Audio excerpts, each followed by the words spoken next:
안녕하세요. 해양드론기술의 황의철 대표입니다. 오늘은 드론의 이해와 해상에서의 드론의 운용 방법, 사례들에 대해서 알아보는 시간을 갖도록 하겠습니다. 강의 순서는 저에 대한 소개와 드론이란 무엇인지, 드론으로 어떻게 무엇을 할 수 있는지, 그리고 드론의 미래에 대해서 순서대로 알아보는 시간을 갖도록 하겠습니다. 먼저 저에 대한 소개입니다. 저는 한국해양대학교 기관공학과를 졸업하고 ROTC 장교로 해군에서 근무를 하였습니다. 맨 처음에는 함정에서 근무하는 함정 근무 장교로, 기관 장교로 복무를 시작해서 기회가 되어서 조종사로 전환하는 프로그램에 합격을 해서 해군에 있는 해상작전회기 링스 조종사로 20년간 근무 후에 대한항공 R&D 센터에서 무인기 시험평가 파트 리더를 책임지고 2018년 9월 7일에 해양드론 기술을 설립하여 지금에 이르고 있습니다. 그럼 먼저 드론이란 무엇인지에 대해서 알아보는 시간을 갖도록 하겠습니다.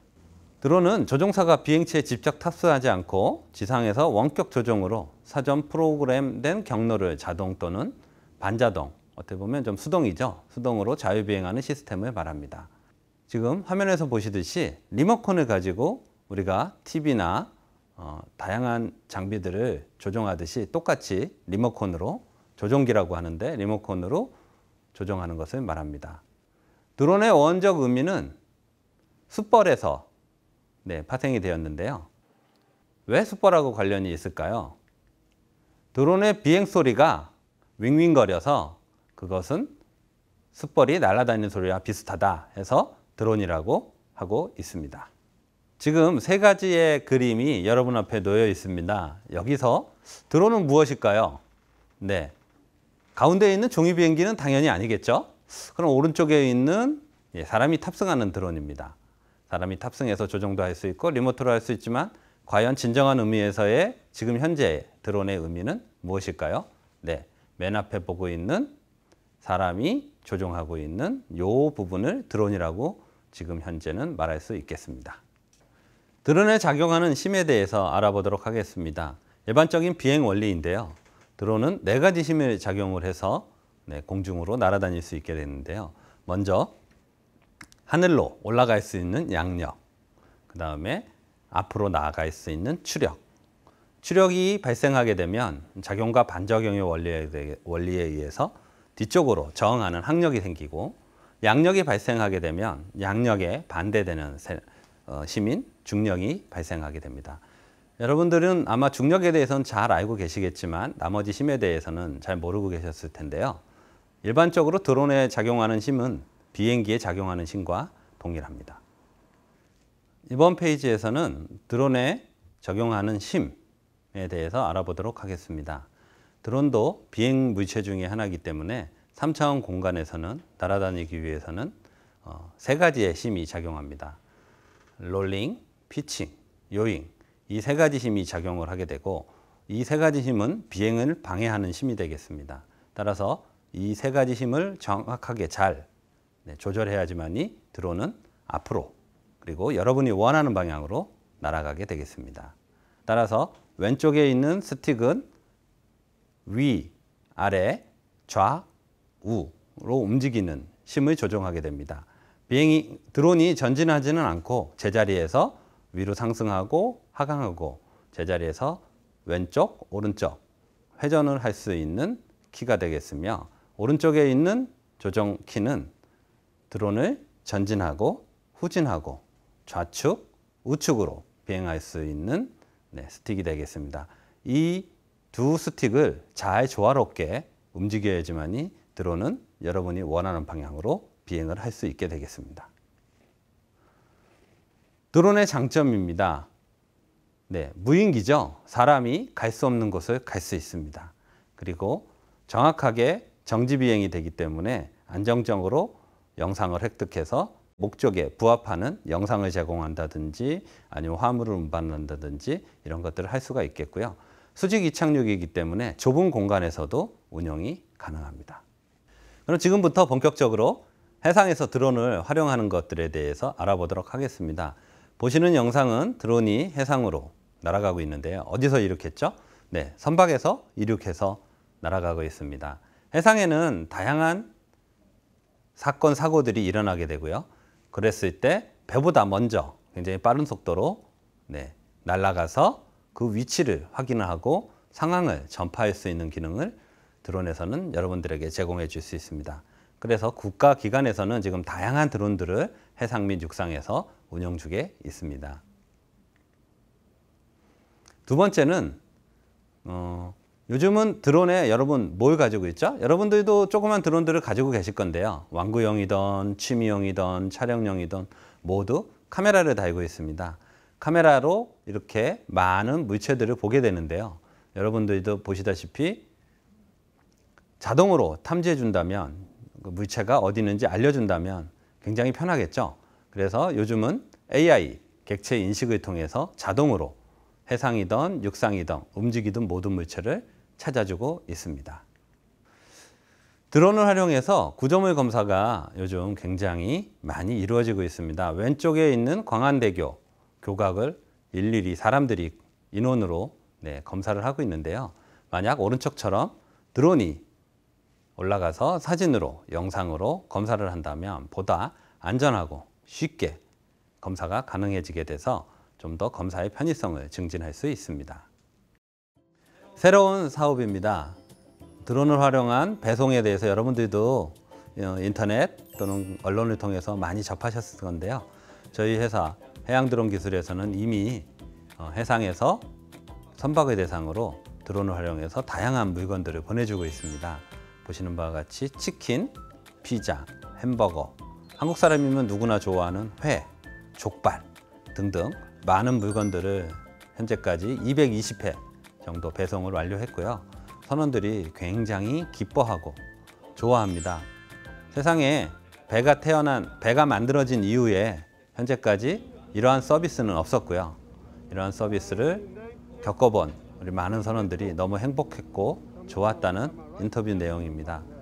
여러분들이 생각하시기에 드론으로 무엇을 할 수 있을까라고 고민을 많이 해보시고 또는 생각을 해보셨을 때 다양한 영역에서 할 수 있다는 것들을 볼 수 있는 중요한 사례고요.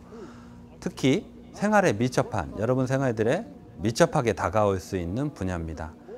뒤에서도 설명드리겠지만 물류, 관광, 택시로 이어지는 이런 다양한 서비스들이 이제 곧 여러분 곁으로 찾아갈 수 있는 시간들이 올 것이고요.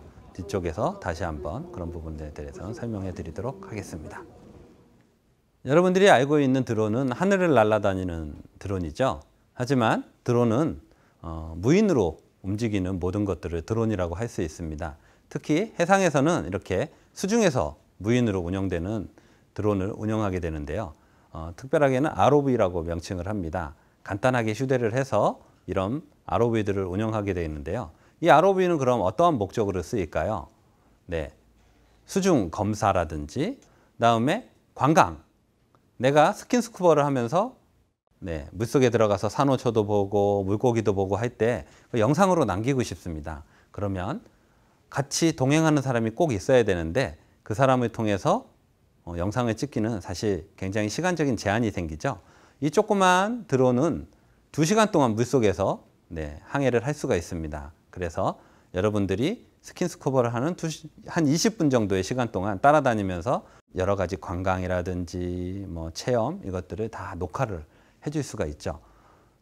굉장히 선명한 화질로 녹화가 가능하고 영상이 촬영이 가능합니다. 그래서 이렇게 드론의 선박에 무엇이 묻어 있다든지 잘못된 것들이 막고 있다든지 선이 감겨 있다든지 이런 것들을 검사를 할 수 있는 것이죠. 그래서 먼저 검사가 끝나고 나면 그 다음에 조치가 필요하면 수중에 잠수부들이 들어가서 저런 것들을 빠르게 걷어낼 수가 있는 것입니다. 근데 만약 처음부터 잠수부가 들어가야 된다면 시간이 많이 걸리고 잠수부 인원들도 많이 들어가야 되기 때문에 효율성이 떨어지겠죠. 그래서 드론을 활용한다는 것은 결국 비용과 시간 그리고 안전에 굉장한 영향을 줄 수 있습니다. 자, 그러면 드론을 운영할 때 도대체 무엇을 주념을 해야 될까요? 국가에서는 이 9가지 사항에 대해서 조종사 체크리스트라 그래서 만들어서 배포를 하고 있습니다. 드론을 운영하고 비행을 하기 위해서 간단하게나마 이 9가지에 대해서는 꼭 지켜라라는 것입니다. 특히 여러분들 음주비행, 야간비행, 그 다음에 도심상공 등등 안전에 위해가 되는 요소들은 절대 해서는 안 됩니다. 그래서 이러한 자료들은 인터넷이나 다양한 미디어에 가면 확인하실 수 있고요. 이런 것들을 꼭 확인하고 안전하게 드론을 운영하셨으면 좋겠습니다. 그리고 드론을 비행할 때는 반드시 승인을 받아야 되는 구간이 있습니다. 비행장 주변, 예전에 그런 일이 있었죠. 인천공항에서 드론 때문에 비행기가 회항하는 사고가 있었습니다. 요즘은 공항 근처에 드론 감시 레이더가 설치가 되어 있기 때문에 여러분들은 공항 근처에서는 절대로 비행을 하시면 안 되겠고요. 다음 중요한 것은 원전 주변이라든지 그다음에 수도권 상공 이런 것들은 비행 금지 구역으로 설정이 되어 있습니다. 이런 것들은 비행할 때는 반드시 허가를 받아야 되겠고요. 드론이 성능이 좋아지면서 아무리 조그만한 드론이라도 몇십만 원짜리 드론만 사더라도 드론이 2kg, 3kg까지 올라갈 수가 있습니다. 상공으로. 하지만 그 영역 대역에서는 민항기들이라고 불리죠. 사람이 타는 유인 항공기들이 운항을 하고 있기 때문에 굉장히 위험할 수가 있어서 나라에서는 법으로 150m 이하로 운항을 하라고 정해져 있습니다. 따라서 여러분들은 반드시 이 3가지는 꼭 지켜서 안전하게 드론을 운영하셨으면 좋겠습니다. 그러면 마지막으로 드론의 미래에 대해서 알아보도록 하겠습니다. 국가에서는 KUAM 로드맵이라는 걸 구성을 해서 2032년까지 1조 6천억이라는 어마어마한 예산을 투입해서 UAM 프로그램을 완료하려고 하고 있고, 현대자동차, 하나시스템 이런 대기업에서는 UAM을 개발하려고 있습니다. UAM은 그럼 무엇이냐? 쉽게 말하면 여러분들이 언론에서 자주 접했던 택시 드론을 말합니다. 어반 에어 모빌리티 프로그램인데요. 도시 상공에서 모빌리티, 즉 무인체들을 자유롭게 이동시키겠다는 것입니다. 그래서 우리나라는 UAM 선도국가를 도달을 해서 결국 어떠한 효과를 얻기 위해서 이 프로그램을 진행하면 지금 현재 수도권에서 굉장히 인구가 과밀이 되고 출퇴근 시 통행 시간이라든지 사회적 비용이 굉장히 많이 들고 있습니다. 이런 것들을 드론을 통해서 좀 더 해소하고 도시를 분산하고 거주 공간을 이동시키는 이러한 효과를 누리기 위해서 하고 있고요. 결국은 이 모든 것은 탄소 중립과 영향이 있습니다. 왜냐하면 등하교나 출퇴근해서 나가보시면 많은 차들이 매연을 품고 있습니다.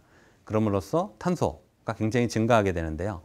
우리나라는 2050년 탄소 중립이라는 거대한 목표를 가지고 지금 국가 정책을 이끌어가고 있는데요. 이렇게 차가 많이 돌아다녀서는 절대로 될 수가 없는 거죠. 그래서 드론 또는 수소를 활용한 여러 가지 장비들을 개발하고 그 장비들을 통해서 탄소 중립을 이루어가는 것이 국가적인 시책입니다.